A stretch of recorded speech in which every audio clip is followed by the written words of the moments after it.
Hello everybody, this is BladeCrossEXE, and this is a follow-up to a video that I did several years ago when I did a review of the Sony Handycam SR40 and SR60. I've gotten several questions since then on the comments and even on a couple of my live streams. How do you import the footage from this camera to a computer?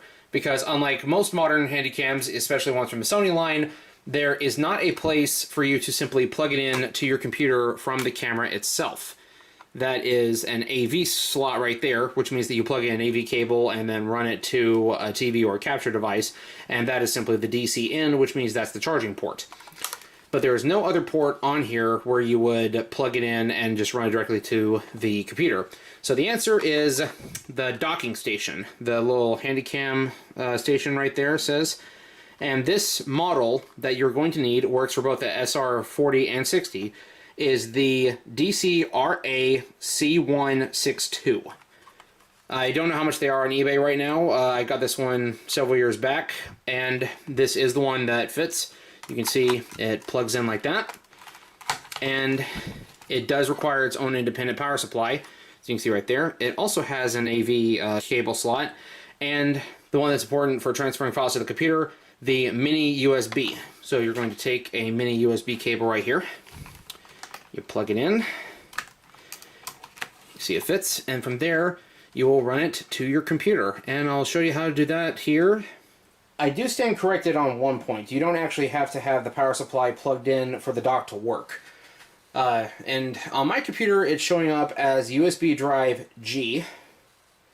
So let's open up the DCM folder here.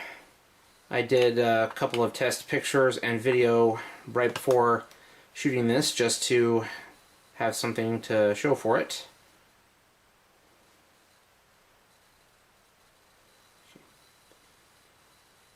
Yep, this right here is a picture of a transformer that I just did an unboxing video for.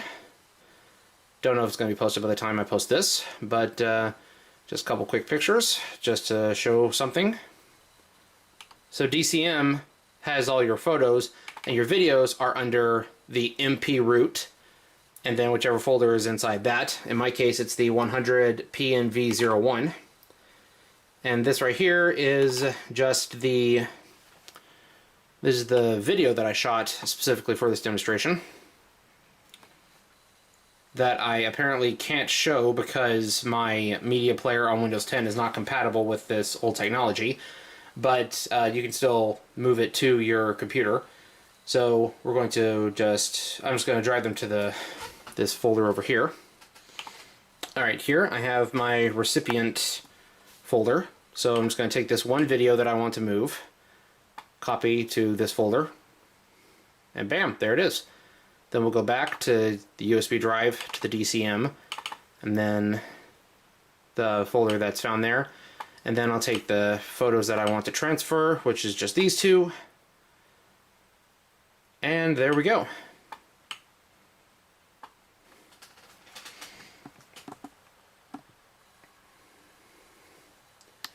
So as you can see, the files that I need to transfer from the Handycam are now on the computer. That's how you do it with this docking station using a mini USB cable. Again, the video format is not compatible with my computer currently because I don't have the right codec installed, but that's its own separate thing. But now if you have one of these cameras and you need to know how to transfer the files over, now you know. So hopefully this will answer any further questions. I will have this video pinned as the top comment on my old review, so that way anyone who watches it in the future can know immediately where to go to have this question answered. So thank you all for watching, and hope you have a great rest of your day. Peace out.